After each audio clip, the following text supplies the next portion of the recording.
My name is Alyssa. I've been married to my husband Smith for 3 years. I work as an insurance sales agent. Although I have flexible hours, I work on commission, so sometimes I get home later than Smith. During busy periods, Smith has always been there for me, running his small business. We had a pretty good arrangement. I didn't have much time for housework, and Smith didn't mind doing it. But the issue has always been with my sister-in-law. My in-laws are really great people who have never mistreated me. However, sister-in-law is super attached to Smith. From the beginning of our relationship, she's been causing me problems. Despite multiple warnings from my in-laws, Smith has always taken her side. We argue about it now and then, but since we only see sister-in-law a few times a year, I didn't make a big deal about it. However, that doesn't mean I don't hold some resentment towards her. For example, I like a particular brand. While I don't splurge on it, I do buy things I want from my own savings or by working extra hard. She once accused me of getting those items from Smith and even stole from me.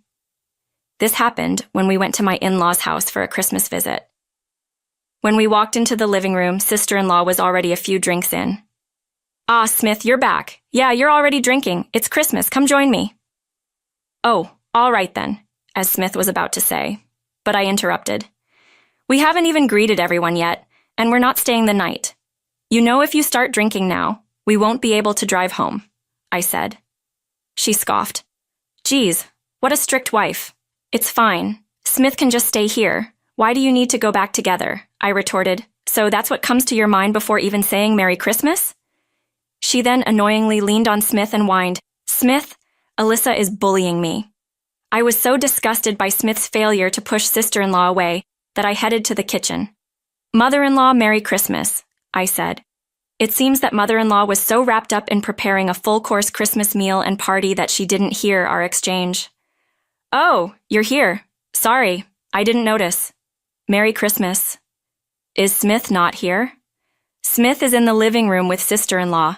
"Oh, Smith didn't even greet me. I apologize." "No worries, it's not your fault," I replied. As she said that, mother-in-law headed towards the living room. I followed her and found Smith evidently unable to refuse an offer to drink with sister-in-law.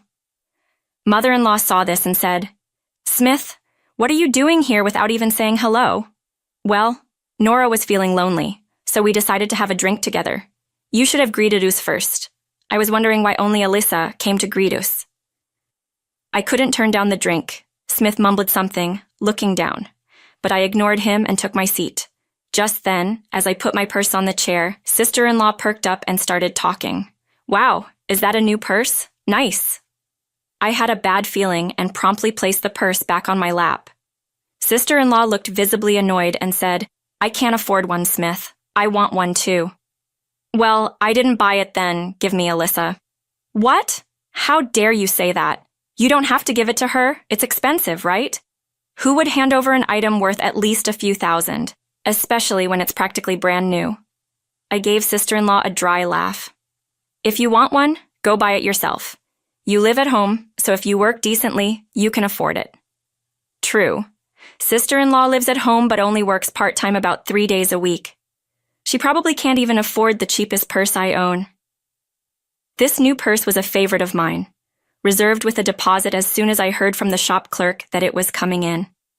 There's no way I would easily give that up, especially not to sister-in-law.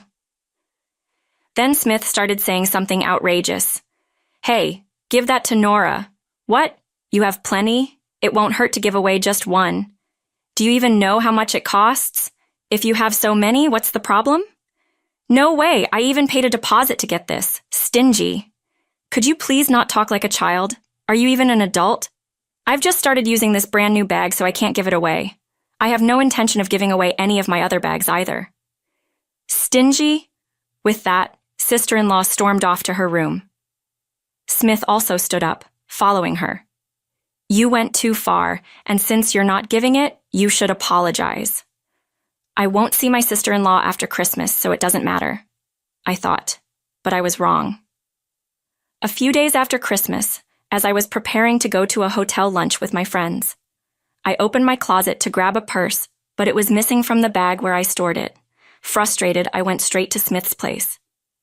Smith seemed upset to see me walk in, but began to look anxious when he noticed I was holding the empty bag. What? I don't know anything about it. Maybe you left it at your parents' house, he said. I haven't even said anything yet. Don't you know you gave it to your sister, didn't you? I retorted. I told you I don't know. Maybe you left it somewhere like at your parents' house, he insisted. Fine, I'll search your parents' house. Then, I'll also call them. If I don't find it, I'm reporting it to the police. It's an expensive bag. If someone broke in, that's a big deal, I said firmly.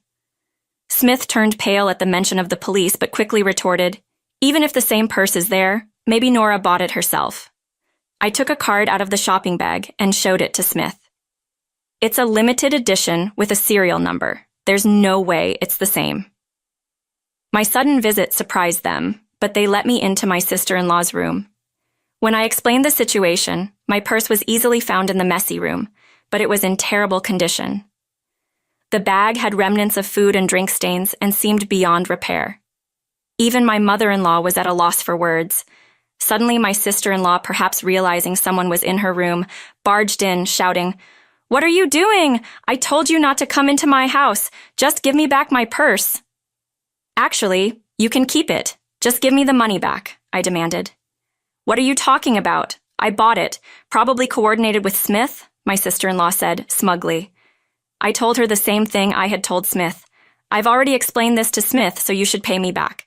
But Smith gave it to me. It's mine, and it was a gift, so it doesn't matter, she insisted. Here was my sister-in-law acting like a child even in her 30s.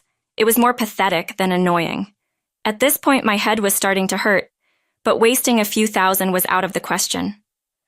All right, I'll file a police report. It's theft, right? My mother-in-law reacted. Please, no police. She's still my daughter. I'll cover it, and Nora can pay me back from her salary, she pleaded. My mother-in-law looked at me with tearful eyes. It tugged at my heartstrings, but I couldn't let it go.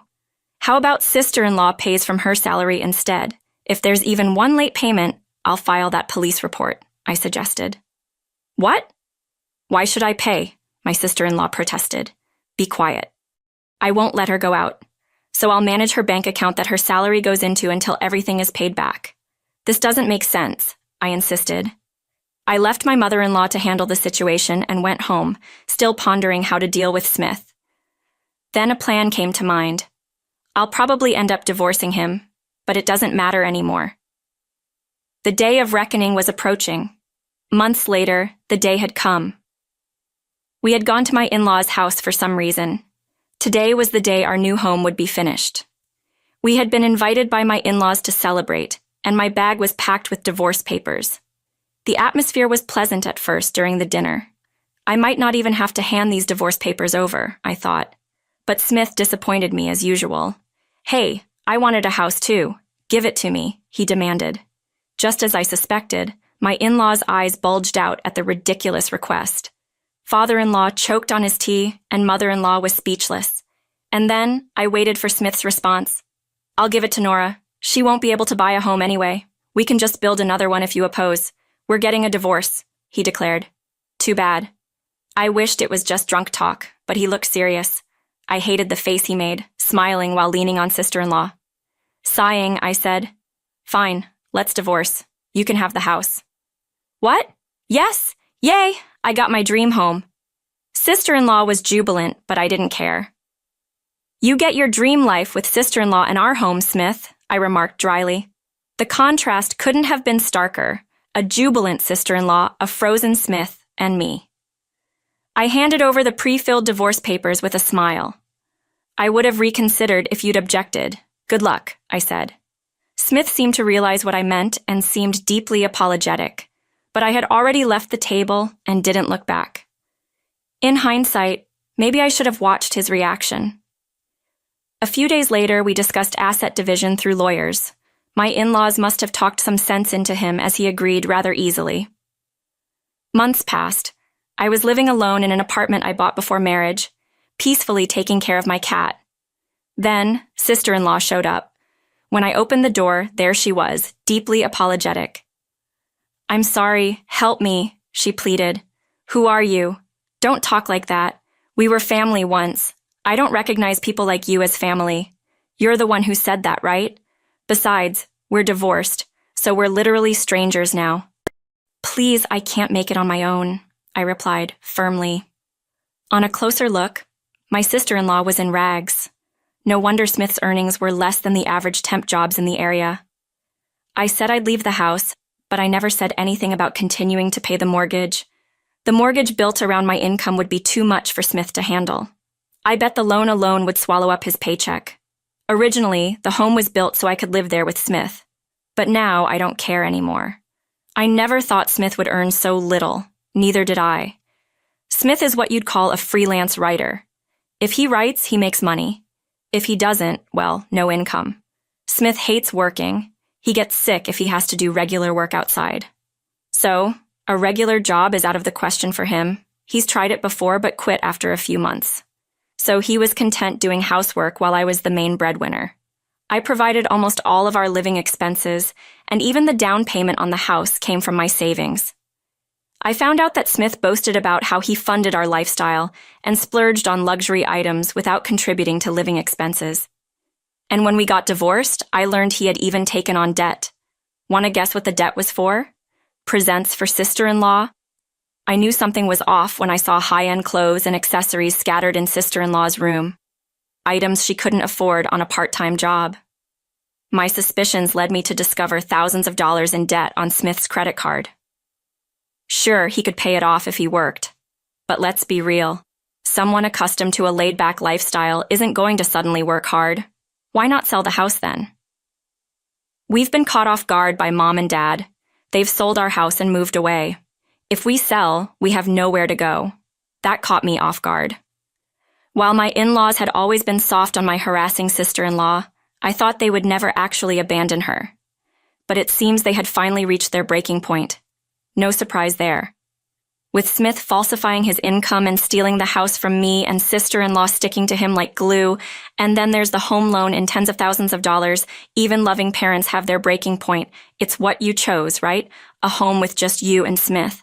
But Smith told me to sell my gifts, to work because we can't sell the house. That's on you. It's painful to see a 32-year-old crying at the doorstep. Actually, Smith is 10 years older than me. And believe it or not, sister-in-law is 8 years older than me. It's just pathetic that no one had set them straight before. But that's a separate issue. Why should I help people who've mistreated me all this time? I'll be going freelance a month after the divorce. I have my professional connections from my diplomat days, so I'll be just fine. But that's for my future, not for the downtrodden sister-in-law standing in front of me. Now please, can you at least take over half the mortgage? I couldn't help but burst out laughing, which enraged sister-in-law, her face turning beet red. What the heck? I'm begging you. Let me make this clear. No, I won't pay the mortgage. Why should I pay for a house I no longer live in? But you're the sister-in-law. So I'm no longer your sister-in-law, got it? If you keep this up, I'm calling the cops. Do you want a criminal record too? My sister-in-law was startled by the mention of the police and scampered away. It's likely that Smith and she will have to fend for themselves from here on out. They're both adults. They should get what they want with their own efforts.